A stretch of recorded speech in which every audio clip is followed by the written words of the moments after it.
So there was this regular guy named Satoru Mikami, just working his office job in Japan. He was your typical salaryman, living a routine life filled with deadlines, meetings, and the occasional after-work drink with colleagues. Satoru was content, if not entirely happy, with his predictable existence. He had friends, a stable job, and a small apartment that he called home. Life was pretty normal for him. But one day, boom, everything changed. It was an ordinary day, or so it seemed. Satoru was walking with his work buddy Tamura, discussing their plans for the weekend. They were laughing and joking, completely unaware of the danger lurking around the corner.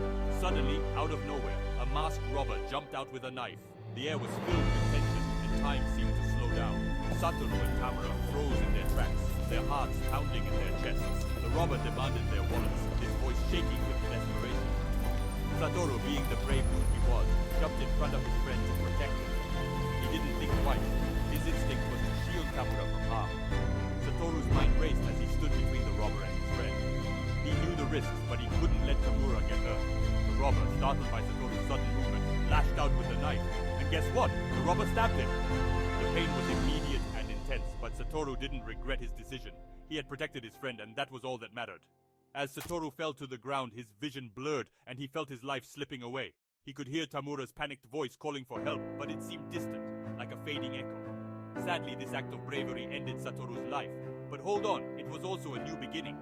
As Satoru lay there, his consciousness fading, he heard a mysterious voice. It was calm and soothing, unlike anything he had ever heard before. The voice seemed to come from within him, resonating in his mind. It offered him a wish. Satoru, being scared of getting hurt again, wished for a body that couldn't be easily hurt. He didn't fully understand what was happening, but he clung to the hope that this wish would save him. The voice assured him that his wish would be granted, and Satoru felt a strange sense of peace wash over him. He closed his eyes, surrendering to the darkness, unaware of the incredible transformation that was about to take place. Little did he know, his wish was about to come true in the most unexpected way. As Satoru's consciousness drifted away, he felt a surge of energy coursing through his body. It was as if every cell in his being was being rewritten, transformed by some unseen force. He had no idea what was happening, but he could sense that something extraordinary was taking place.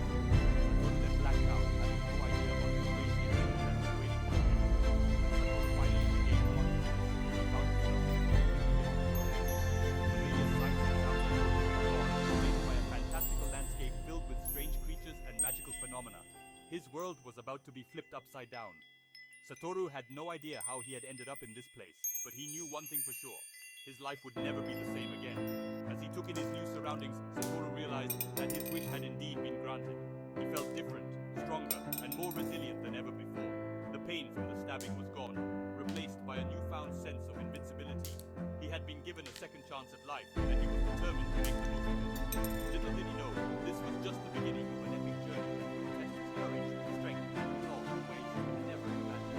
With a mixture of excitement and trepidation, Satoru took his first steps into this new world, ready to face whatever challenges lay ahead. His fateful encounter had set him on a path of adventure and discovery, and there was no turning back. The ordinary office worker from Japan was about to become a legend in a world beyond his wildest dreams. Satoru woke up in a dark void. He felt disoriented, as if he had been floating in an endless sea of nothingness for an eternity. The silence was deafening, and the darkness was all-encompassing. He couldn't see a thing or feel his body. It was as if he had been stripped of all his senses. Panic started to set in, but he tried to calm himself, thinking it might be a dream. Then, he realized something totally wild. He wasn't human anymore. His consciousness was intact, but his form had changed. He felt a strange gelatinous sensation all around him. Satoru was reborn as a slime. This was beyond anything he could have imagined. He had read about such things in fantasy novels, but experiencing it firsthand was surreal. Now, slimes are known as weak monsters in this new world. They are often the first creatures adventurers encounter and defeat. They are seen as insignificant and powerless. But Satoru wasn't your average slime. He felt a surge of energy within him, something that set him apart from the rest. He was determined to understand his new abilities. He had special powers. He could absorb the skills and powers of other creatures. This was a game changer. He realized that with this ability, he could become stronger and more formidable. This awesome ability was called Predator. It allowed him to consume other beings and gain their strengths and skills. The potential was limitless, and he felt a thrill of excitement. Satoru, now known as Rimuru, started exploring his new surroundings. The world was vast and filled with wonders and dangers. Every step was a new adventure, and he was eager to discover more. He was pumped about his new life and all the cool things he could do. The possibilities were endless, and he couldn't wait to see what the future held for him in this fantastical world.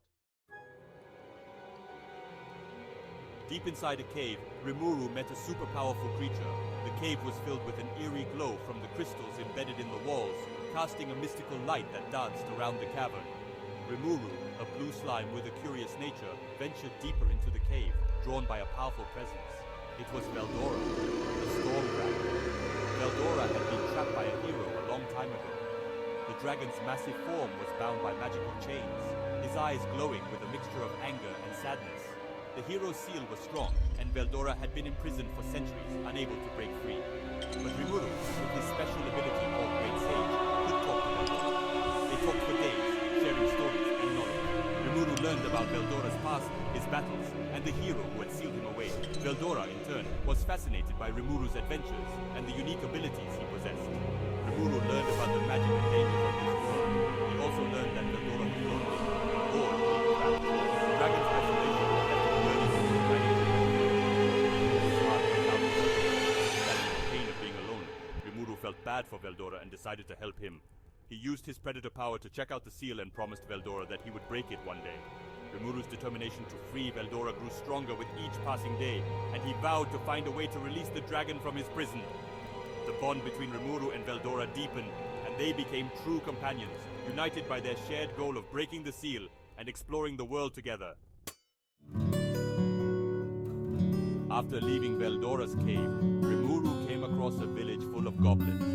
The goblins were weak and scared because they were being threatened by direwolves. Rimuru, even though he was a slime, was stronger than the goblins. He offered to help them fight off the direwolves. The goblins were amazed by Rimuru's power and kindness. They decided to follow him as their leader. Rimuru, with his new goblin buddies, got ready to face the direwolf threat. Rimuru and the goblins found the direwolves. They were starving and desperate, and their leader was hurt. Rimuru, using his unique ability, healed the leader.